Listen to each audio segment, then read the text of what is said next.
The winter came early that year, and with it, an invitation that seemed to come from another world, to spend the next few months as the caretaker of the Overlook Hotel in the Colorado mountains.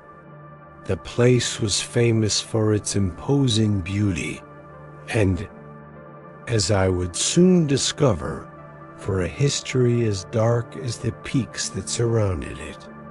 I, a writer seeking inspiration and isolation, saw in it the perfect opportunity to finish my novel.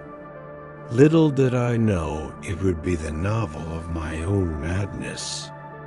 Roads snaked up the mountain, and the cold air whipped against the car as I approached the hotel. The grand Victorian building emerged from the snow like a white ghost against the gray sky. From the first moment I stepped into the empty lobby, a shiver ran down my spine. It wasn't just the cold of the environment. It was something more. An invisible presence that seemed to observe my every move. The furniture covered with white sheets looked like ghostly figures, and the silence was so dense I could almost hear it. The initial days were of blessed solitude. I explored the labyrinthine corridors, the dusty ballrooms, the industrial kitchen, and the hundreds of empty rooms. In each of them, I felt the echo of past lives, laughter, and whispers that seemed to float in the air. I struggled to ignore the feeling that I wasn't alone. I began to have strange, vivid, and disturbing dreams in which children played in the knee. Corridors and a woman in white called me from a distant room. One night, while inspecting the boiler in the basement, I heard it.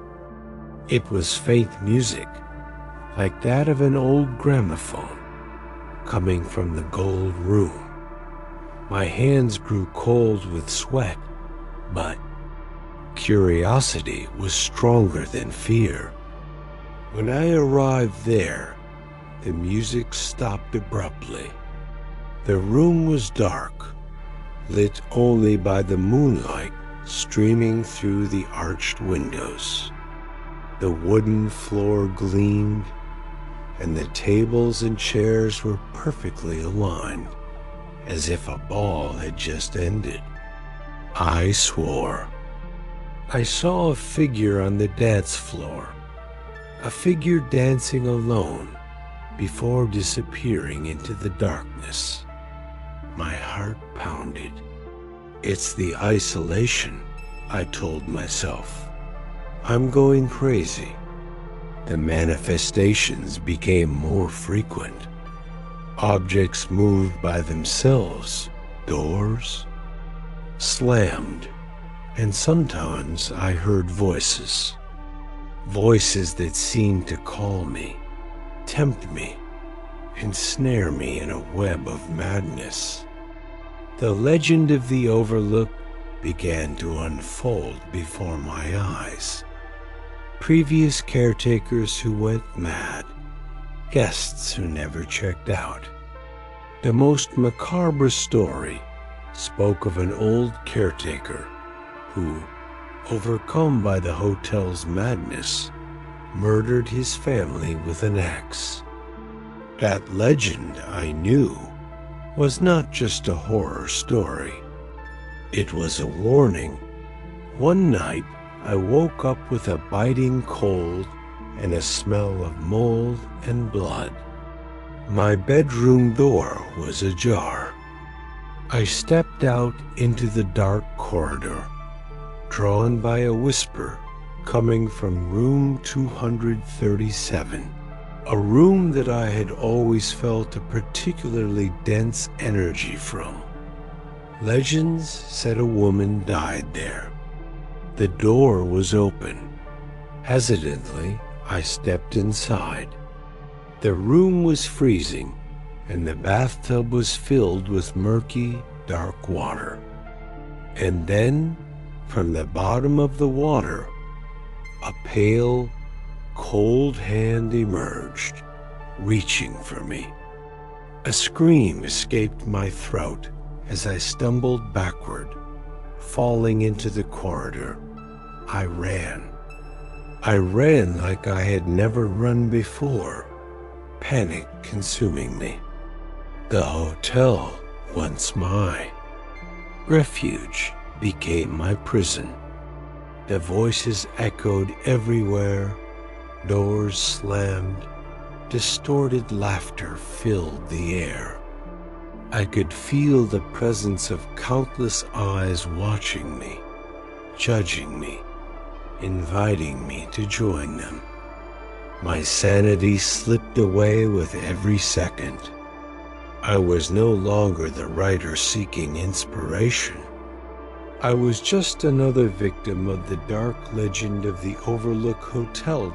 Winter hasn't ended yet, and the snow continues to fall outside. I am still here, trapped. The walls of the Overlook seem to whisper my name, inviting me to embrace the darkness that has taken over everything. I don't know how much longer I can resist, but one thing is certain: the legend is not complete, and I, in some terrible way, will be its next page. The snow outside never stopped, and I no longer knew if it had been days, weeks, or months since that cold hand emerged from the bathtub in room 237. Sanity was a tightrope, and I was about to fall into the abyss. The voices, once whispers, were now choruses, singing distorted songs from a time that wasn't mine. I heard them in the grand hall, in the kitchen, and especially echoing from the gold room, where the gramophone music never stopped. I decided I needed a plan. The Overlook wanted me, called me to join its collection of lost souls, but I wouldn't give in so easily. Armed with a rusty axe I found in the pantry, ironic, I know, I began to destroy the hotel's radios and telephones, as if breaking. External communication could sever the Overlook's connection to its power source. Deep down, I knew it was futile. The hotel's power lay in its walls, in its history, in its insatiable hunger. One night, while trying to fix a broken window in the cold room, the party began. It wasn't an ordinary party.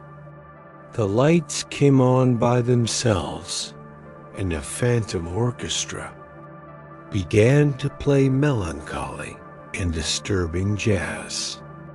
Pale figures, dressed in period costumes, danced faceless. A woman in white, the same one from my dreams, floated among the guests, her empty eyes fixed on me. She didn't speak, but her presence was a silent invitation to the dance of death. The air grew cold, and I could smell old alcohol and formaldehyde at the bar counter. A bartender with a macabre smile wiped invisible glasses. He beckoned to me. "Another round, sir?" His voice was like fingernails on a blackboard. I knew that was the voice of temptation, the point of no return. I refused, and the bartender gave a dry laugh that echoed through the hall. The manifestations became increasingly personal.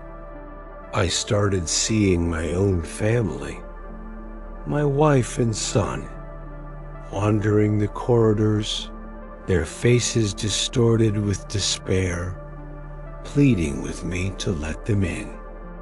I knew it wasn't them, but the sight tore at my soul. The Overlook was using my memories, my deepest fears, against me. The climax came on the main staircase. I was descending, exhausted, when I heard footsteps behind me. It was him. The previous caretaker. His translucent figure held an axe, and his eyes were red flames. He invited me to do my job, to finish what he started. Madness was a poison that already ran in my veins, and the idea of simply giving in, of joining that macabre dance, seemed increasingly inviting God. In a last desperate surge, I remembered the boiler. The Overlook needed me to keep it alive. If I destroyed the boiler, perhaps the hotel would die with me.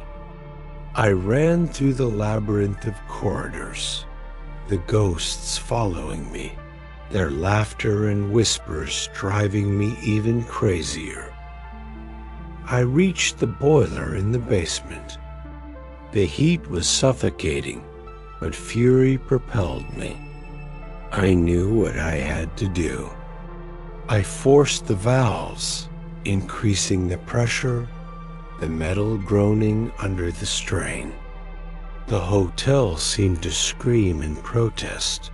The walls cracked, the pipes burst. The ghosts recoiled, their wails mixing with the roar of the boiler. The explosion was deafening, a flash of white light that swallowed everything. The Overlook shuddered, its foundations crumbling. I felt the force of the explosion throw me away, and darkness embraced me. When consciousness returned, I was lying in the snow outside the hotel. The Overlook was now a smoking pile of rubble, an open wound in the landscape. I had survived, but at what cost? The cold bit my skin, but the chill that ran through me was of another nature.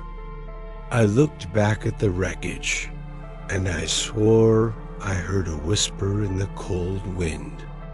A dark promise. You may have escaped, but the dark legend of the Overlook Hotel still lives. In you. I survived the Overlook, but the Overlook did not leave me. And in every shadow, in every silence, in every lonely thought, I know that a part of it still resides in me.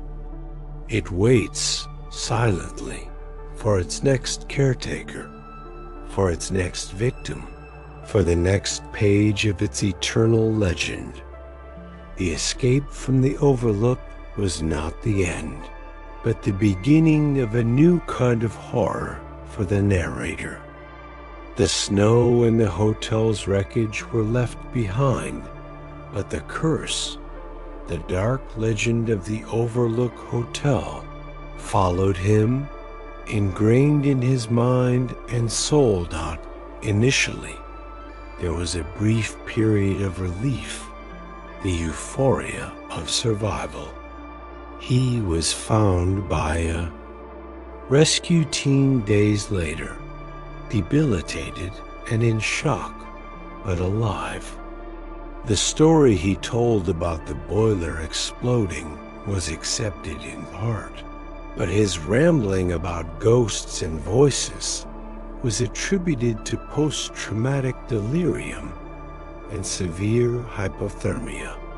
However, the Overlook did not completely release him.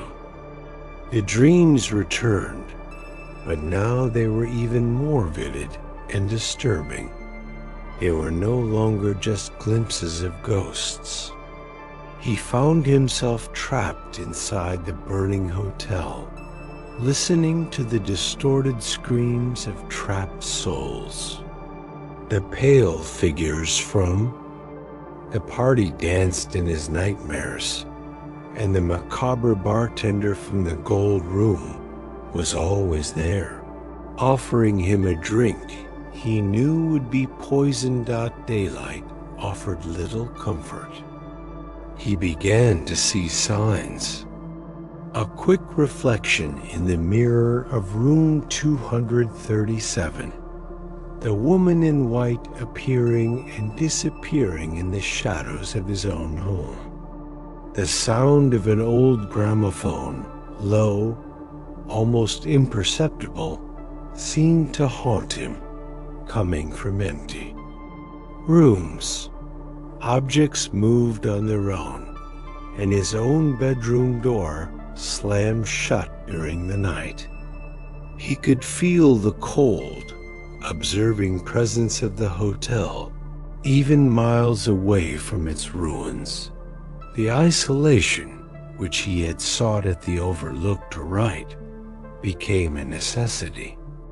He could no longer connect with people. His friends and family noticed the drastic change. His eyes were always restless. He startled easily, and he whispered to himself, as if answering voices only he heard. His wife, worried and exhausted, tried to help him, but the gap between them grew wider each day. He knew the Overlook was devouring not only his mind, but also his life. The novel he intended to write, of course, was never finished. Instead, he began to write about the Overlook obsessively. Pages and pages in his shaky handwriting described the corridors, the ghosts, the sounds, and the smells, hoping to purge the curse from his system. But every word he wrote seemed only to strengthen the connection, drawing the hotel closer. The worst part was the constant feeling that he had become part of the legend. He was no longer just the caretaker who survived. He was a host, a walking fragment of the Overlook. The Colorado ice seemed to have seeped into his bones, and the despair of the old guests seemed to reside in his own voice. Today, he lives in seclusion. He rarely leaves his house. He spends his days in a constant state of vigilance, waiting for the next sign, for the next whisper. The boiler may have exploded, but the hotel, in its most insidious form, continues to exist. It manifests in his mind, in his deepest fears, and reminds him every moment that the dark legend of the Overlook Hotel is not limited to a ruined building. It is a disease, a parasite that feeds on the sanity of those who dare to cross its path. And he is living, proof that sometimes the real exit is just an illusion.